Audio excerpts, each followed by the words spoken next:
Hey everyone, this week I discovered Seesaw, an amazing online tool that creates a student portfolio and is also a place to house assessments and communicate with parents. I had recently stopped using a similar tool that had been developed by my school, and so I was looking for something to replace it that pretty much did all of these three things. It was a place where I could have a digital grade book and could house student documentation, and then use that data to look at sort of larger trends going on in the classroom learning. And it was a place where I could share all of these things with parents. I made an account, and right now I am mostly just tutoring. So I made a classroom that's just my tutoring students. There are all of these different features.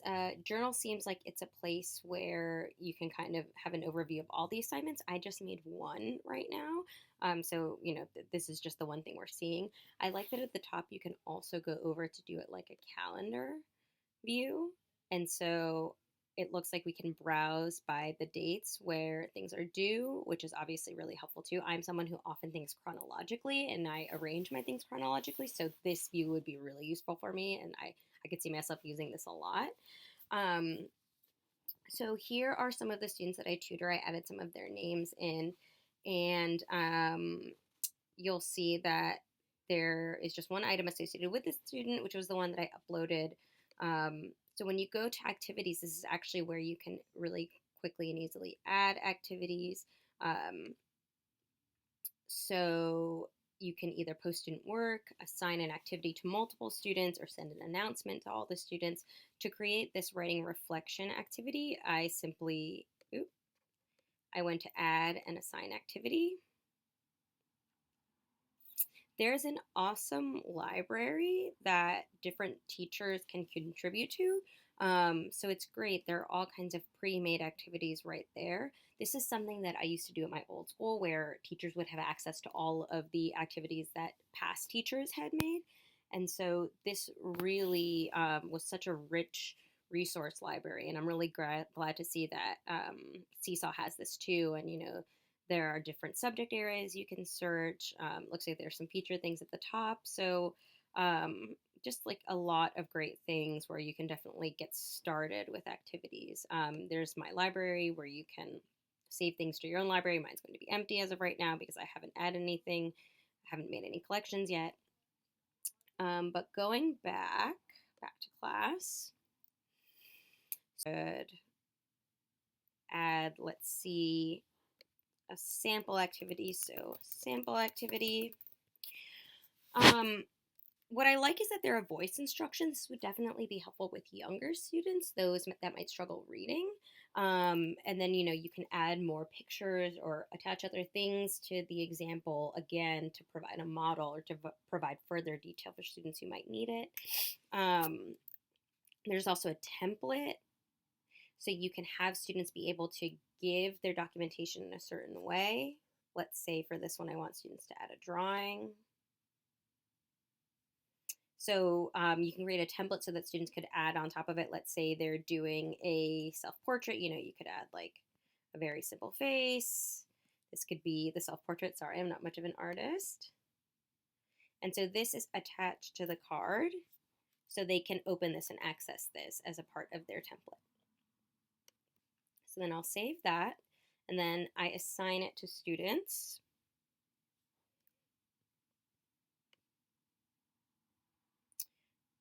So right now it's going to all of the students who are in my tutoring group. If I wanted to edit the students, I could unclick some of them.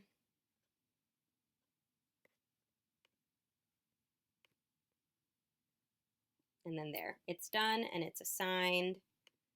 And when I go back to my feed, I see that there's another activity here.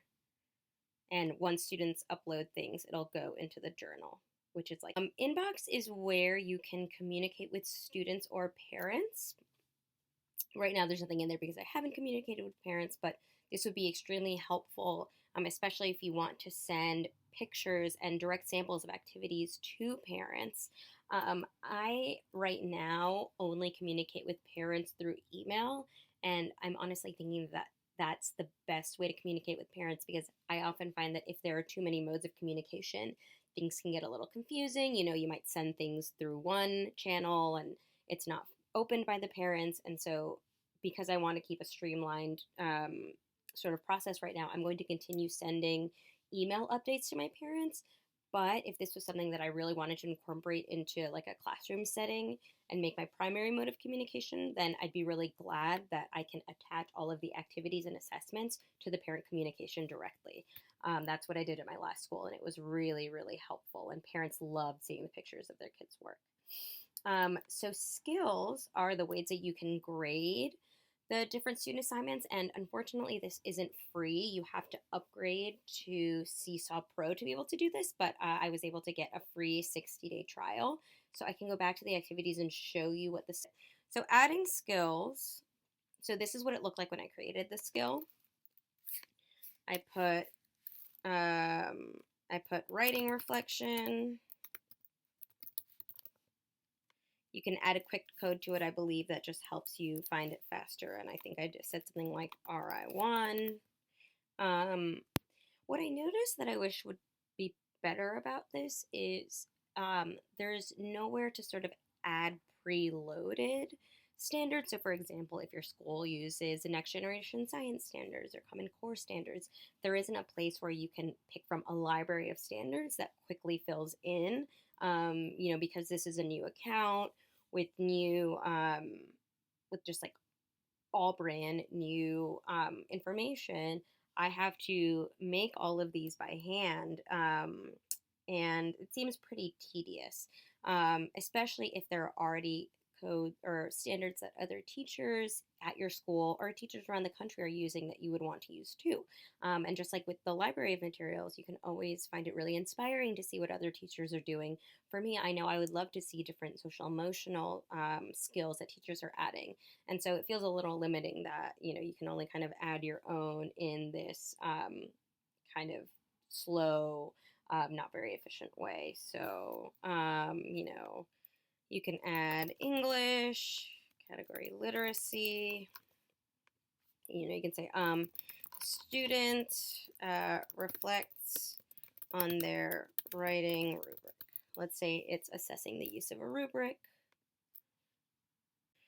With my students, especially in the tutoring setting, I think it will be really important for me to create a portfolio for my students. Right now, I kind of do this in Google spreadsheets and documents and narratives that I send home to the parents, but there isn't really one place where I have a holistic picture of what the child has learned with me that year, and I think this would be a really good tool for that. Okay, so now it looks like my skill has come up, and here I can assign the grade. So writing a reflection, let's say I give this student a 4.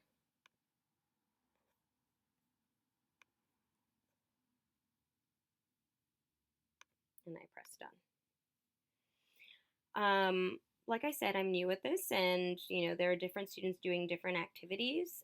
There is eventually a really great view that I saw here where you can compare how all of the students in your class did on a certain assignment. This obviously can help with differentiation and small group work. It doesn't really apply to my tutoring setting, but again, like I said, creating a portfolio where I'll be able to capture all of the students' work and documentation in one place is why I think this would be a really useful tool. And eventually, when I'm back in the classroom, I am really excited at the idea of using this with more students in a larger classroom setting. So that's Seesaw. I really, really enjoyed demoing it for you all, and I hope you all try to use it too.